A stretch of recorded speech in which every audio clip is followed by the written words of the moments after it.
Man qala la ilaha illallah khalisan min qalbihi. Orang yang berpeluang mendapatkan syafaatku, kata Nabi, di hari kiamat kelak adalah orang yang mampu, satu, mengucapkan kalimat la ilaha illallah dengan ikhlas, bersumber dari kalbunya, bersumber dari jiwanya. Ini penting saya jelaskan Bapak Ibu sekalian. Bagaimana ciri seseorang yang mengucapkan syahadat bersumber dari jiwanya? Karena setiap muslim, tadi saya katakan, itu berpotensi mengucapkan kalimat syahadat. Artinya semua orang berpeluang mendapatkan syafaat. Tapi tidak semua yang mengucapkan syahadat di lisannya itu bisa bersumber dari hatinya. Bahkan nanti turun Quran surah ke-49. Quran surah 49 di ayat yang ke-14.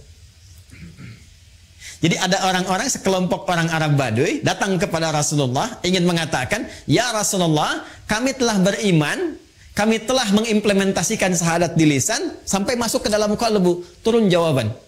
Ya, turun ayat ini mengatakan, "Qalatil a'rabu amanna." Orang Arab Baduy berkata, datang kepadamu, "Kami telah beriman dengan benar." Kata Allah, "Qul lam tu'minu." Katakan Muhammad SAW, kalian belum serius imannya. Walakin qulu aslamna walamma yadkhulul imanu fi qulubikum. Tapi cukup katakan dulu kalian baru masuk Islam. Bukankah syarat masuk Islam pertama mengucapkan dengan lisan? Asyhadu an la ilaha illallah, kalimat ini. Asyhadu an la ilaha illallah wa asyhadu anna Muhammadar Rasulullah. Itu kan di lisan. Ketika diucapkan di lisan, sah dia sebagai muslim. Tapi persoalannya, apakah kalimat tadi yang disampaikan di lisan mengalir ke dalam jiwa kita? Ke hati kita? Ya, ini ada perbedaannya. Kata Al-Quran langsung ditegaskan, jika syahadat yang diucapkan itu mengalir sampai kepada kejiwanya, ya, maka ini akan melahirkan satu getaran dalam jiwanya, berbentuk sebuah keyakinan tanpa ragu terhadap apa yang ia yakini, yang ia peluk, yaitu Islam. Ya, keyakinan tanpa ragu itulah yang disebut dengan iman namanya. Orangnya disebut dengan mukmin namanya.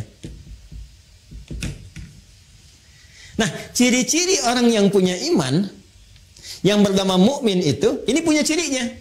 Ketika syahadatnya sampai ke dalam jiwanya, kemudian masuk ke dalam jiwa takwanya, yang tadi saya sebutkan di awal, dia menjadi mukmin, bukan sekedar muslim. Ya, dia punya iman, keyakinan tanpa ragu dalam jiwanya, maka getaran keimanan ini itu akan menjadi cahaya yang memberikan bimbingan kepada setiap anggota tubuhnya untuk melakukan perbuatan sesuai dengan bimbingan imannya. Perbuatan dalam bahasa Arab disebut dengan amal. Bimbingan iman yang mengiringi perbuatan itu yang ditetapkan, disetujui oleh Allah, dianggap baik oleh Allah, disebut dengan salih namanya. Maka muncullah di sini istilah amal saleh. Amal saleh. Karena itu setiap kita menemukan kalimat iman dalam Al-Quran, itu seringkali diiringi dengan kata amal saleh. Jadi kalau ada orang yang ingin masuk dalam pintu syafaat, mendapatkan kunci yang pertama, secara singkat rumusnya adalah ini, la ilaha illallah dengan ikhlas yang ditandai dengan meningkatkan amal saleh dalam kehidupannya. Jadi kalau ada, mohon izin, mohon maaf ya, menu amal soleh yang dibentangkan di Al-Quran atau dalam hadis-hadis Nabi Sallallahu Alaihi Wasallam, baik itu misalnya salatkah, infakkah, sedekahkah, interaksi dengan Al-Qurankah, pada hakikatnya Bapak Ibu sekalian, itu adalah wasilah terbaik untuk mendapatkan syafaat kelak. Ya. Jadi kalau Anda bertanya bagaimana cara mendapatkan syafaat dari Nabi Sallallahu Alaihi Wasallam, hal yang pertama yang kita lakukan adalah, ayo kumpulkan amal soleh. Buru peluang amal soleh yang masih ada peluang kita dapatkan sepanjang kehidupan Allah berikan kepada kita.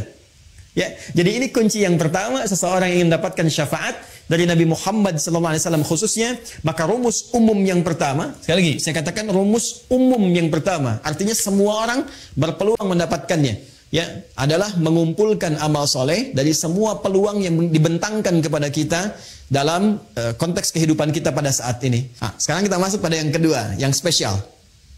Kita balik bertanya, ya Rasulullah SAW, kalau saya ingin mendapatkan kunci cepat, shortcutnya, ya biasanya kan orang pengen yang istimewa, yang cepat, ya, yang bisa lewat dengan cepat, ya, bisa bypass dan sebagainya. Ada nggak? Maka disinilah setelah yang umum dirincilah amalan-amalan spesifik yang mempercepat seseorang bisa mendapatkan syafaat. Baik, yang pertama, mari kita kembalikan ke hadis Nabi sallallahu alaihi wasallam. Qala Rasulullah sallallahu alaihi wasallam bima ma'na aulan nasi bi syafaati yaumal qiyamati aktsaruhum alayya salatan. Baik, tadi amalan umum, sekarang kita masuk kepada amalan cepatnya yang khusus. Orang yang paling utama, kata Nabi, aulan nasi, orang yang paling utama bi syafaati yaumal qiyamati, untuk mendapatkan syafaatku di hari kiamat, aktsaruhum alayya salatan, yaitu orang yang paling banyak di antara mereka bersolawat kepadaku, kata Nabi Muhammad sallallahu alaihi wasallam. Allahumma salli ala sayyidina Muhammad wa ala alihi wa sahbihi. Allahumma salli ala sayyidina Muhammad. Kita bacakan. Ternyata manfaat solawat itu bukan hanya menghadirkan feedback, ya, satu balasan balik, umpan balik kepada kita semua berupa 10 kali lipat balasan dari Allah. Kan di hadis lain Nabi mengatakan, man shalla alayya salatan wahidah sallallahu alaihi asyra salawat. Siapa yang bersalawat kepada aku sekali salawat, maka Allah akan membalas kepada dirinya 10 kali lipat. Nah, pertanyaannya, apa bentuk balasan yang Allah berikan itu dari kalimat salawat yang kita ucapkan? Ulaika alaihim salawatun min rabbihim, mereka itulah orang-orang yang mendapatkan salawat dari Allah Subhanahu wa taala, wa rahmah, dan rahmat. Jadi bentuk salawat yang pertama itu bisa berupa rahmat. Sedangkan puncak rahmat itu, puncaknya itu ampunan Allah. Ya. Puncak dari rahmat Allah yang diberikan kepada hamba itu ampunan dari semua dosa. Ya, sehingga ada yang mengartikan salawat dari Allah itu sifatnya ampunan, maghfirah, dan puncak dari maghfirah adalah rahmat. Ya, sedangkan rahmat itu disatukan dalam konsep salawatullah, salawat dari Allah. Quran surah kedua ayat 157. Ulaika alaihim salawatun rabbihim wa rahmah. Ya, sedangkan untuk mendapatkan salawat Allah ini, cara cepatnya, shortcutnya kata Nabi, salawat pada Rasulullah. Ya. Siapa yang 1 kali salawat kepada Nabi, maka Allah memberikan salawatnya 10 kali kepadanya. Masya Allah, dalam sehari Allah turunkan rahmatnya kepada seorang hamba. Ya, saya rahmati engkau, saya ampuni dosamu, saya maafkan kesalahanmu, jika ia tulus mengucapkan itu dalam kesehariannya. 3, saya agak cepat, ya. Nanti kita berikan 3 atau 4 saja. Ya, setelah itu mungkin ada 1 sesi sedikit waktu untuk kita berdiskusi, saya perkenankan. Ya, 3 dengan cepat. Nah, jadi ini amalan umum, amalan khusus salawat, amalan khusus lagi yang ketiga. Nah, ini yang paling menarik. Ini yang sangat banyak ini, ya. Ini banyak dan ini bisa menambah syafaat lagi. Ya, kalau yang ini kan tadi ya Allah berikan lewat Nabi Muhammad, ya kan? Ya, kemudian juga peluang ini salawat kepada Nabi Muhammad SAW. Yang ketiga ini, kalau kita lakukan selain Nabi Muhammad SAW yang diizinkan oleh Allah memberikan syafaat kepada pelakunya ini amalannya sekaligus memberi syafaat kepadanya. Ya. Jadi kalau kita bersalawat kan bukan salawatnya, ya kan? Ya, Rasulullah memberikan syafaat, ya diizinkan oleh Allah dengan salawat itu. Kalau ini tidak, kita mengerjakan amalannya, amalan itu dengan izin Allah memberikan syafaat kepada kita. Ya, bentuk amalannya. Apa itu? Interaksi dengan Al-Quran. Interaksi dengan Al-Quran. Masya Allah. Nah, interaksi dengan Al-Quran. Yuk kita bacakan hadisnya. Qala Rasulullah sallallahu alaihi wasallam, "Iqra'ul Qur'ana fa innahu ya'ti yaumal qiyamati syafi'an li ashabihi." Bacalah oleh kalian Al-Quran. Tingkatkan interaksi kalian dengan Al-Quran. Masya Allah. Nanti interaksi dengan Al-Quran dibagi 3 bagian. Ada yang membaca, memahami, ya, kemudian membaca, mengkaji, dan yang terakhir menghafalkan. Ya, menghafalkan. Ketiga-tiganya berusaha mengamalkannya. Dia mencintai Quran, dia berinteraksi dengan Al-Quran. Ini yang disebut ahli Quran. Ya, jangan salah paham ya Bapak Ibu ya. Ahli Quran itu bukan dibatasi yang hafal 30 juz, bukan. Ahli Quran itu yang punya kecintaan terhadap Quran dan bentuknya macam-macam. Ada dia belum hafal tapi rajin ngaji gitu. Rajin tiap hari. Satu hari ada yang 1 juz, satu hari ada yang 2 juz, satu hari ada yang 5 juz. Terus dia baca, bahkan meninggalnya pun sedang pegang mushaf. Ada yang begitu, Masya Allah. Ya. Ada lagi ahli Quran yang dia senang mengkaji. Hari ini aku ingin tahu makna surat Al-Duha. Besok aku ingin riset surat Al-Insyirah. Rajin dia. Kaji, dia kaji, dia kaji, dia kaji. Yang ketiga ada ahli Quran yang alhamdulillah, Masya Allah, sekarang sedang banyak meningkat di Indonesia. Menjadi ahli Quran yang menghafal Al-Quran. Penghafal Quran. Quranun yamshi, Quran yang berjalan di muka bumi. Ya. Dia menghafal, berinvestasi waktunya untuk mendekat kepada Allah lewat Al-Quran. Ternyata itu luar biasa. Kata Nabi, iqra'ul Qur'ana, berinteraksilah kalian dengan Al-Quran, minimal kalian perbanyak bacaan Al-Quran itu. Fa innahu ya'ti yaumal qiyamati syafi'an li ashabi. Karena sesungguhnya Al-Quran itu sendiri, akan datang di hari kiamat, ya, kemudian memberikan syafaat kepada sahabat-sahabatnya. Siapa sahabat Al-Quran itu? Tadi yang saya sebutkan. Sahabat itu kan dari kata sahiba, sesuatu yang dekat, lekat. Orang yang lekat, cinta dengan Al-Quran, nggak mau pisah dengan Al-Quran. Tiap hari kalau nggak baca hatinya gersang, gelisah. Kalau dia nggak ngaji, nggak enak, perasaan ada yang hilang, ya kan? Kalau dia nggak murajaah, ada yang nggak enak. Itu yang seperti itu, Qurannya nanti, ya itu akan jadi syafaat bagi dia di hari kiamat. Bahkan hadis tentang ini begitu rinci. Kalau kita lihat di At-Tirmidzi misalnya, ya di At-Tirmidzi hadisnya lebih jelas sekali. Ya ketika nanti akan dihisab di hari kiamat, itu selain diberikan pahala yang sangat luar biasa, satu hurufnya 10, man qara'a harfan min kitabillahi falahu asyru hasanat, siapa yang membaca satu huruf di kitabullah itu, di Al-Quran, dibalas dengan 10 kebaikan. Ya langsung. Nanti saat kembali kepada Allah, Qurannya berkata, Allahumma halli. Ya sebelum ditempatkan dia ke surga, dengan izin Allah subhanahu wa ta'ala, ketika mendapat rahmatnya, kata Allah, ya itu langsung Qurannya memohon kepada Allah. Allahumma halli, ya Allah, berikan hiasan pada dirinya. Bedakan dengan yang bukan ahli Al-Quran. Ya, maka dipakaikan kepadanya mahkota kehormatan, tajul karamah. Diberikan mahkota. Ya, kemudian diperintahkan orang tua atau fasilitator yang menjadikan dia senang dengan Al-Quran, yang sama-sama mendapat rahmat Allah, diberikan pula. Kemudian Al-Qurannya berkata, ya Allah tambahkan lagi kepadanya.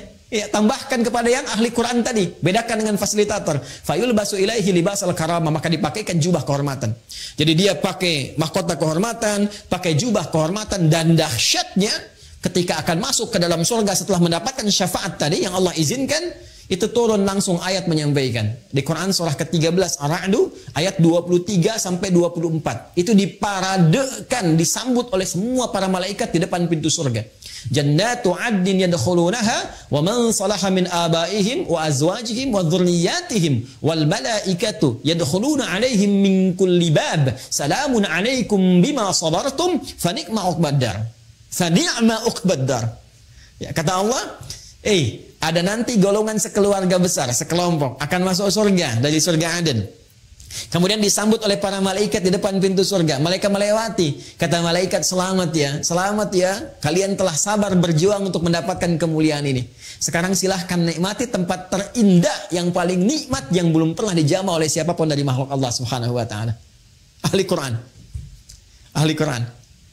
Ya, bahkan nanti di hadis lain, ya, di hadis lain, Anda yang baru sampai Al-Baqarah saja dengan Ali Imran, itu diapresiasi langsung oleh Allah. Al-Qurannya itu, Al-Baqarah, Ali Imrannya menjadi pelindung kita di yaumil mahsyar. Syafaat pertama yang didahulukan. Itu kalau sudah begitu tanda-tanda kebaikan. Kan di hadis umum itu cuma 7 golongan kan? Masih dengar?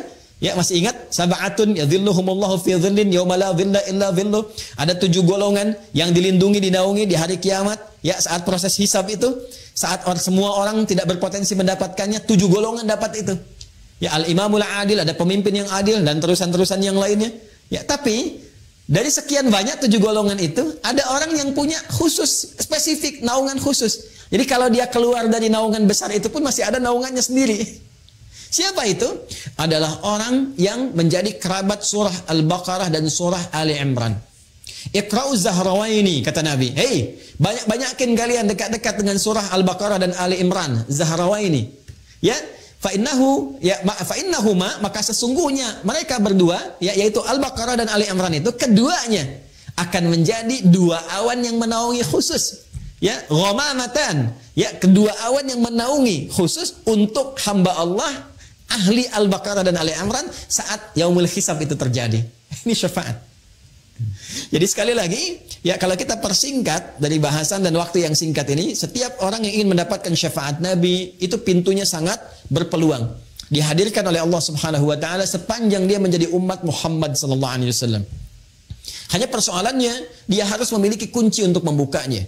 Maka kuncinya terletak kepada amal-amal saleh. Dia bisa siapkan dari sekarang menu-menunya. Silahkan sepanjang punya kesempatan, Bapak Ibu sekalian rumuskan amal saleh yang bisa kita lakukan saat ini. 1, 2, 3 dan sebagainya. Sepanjang kita mampu.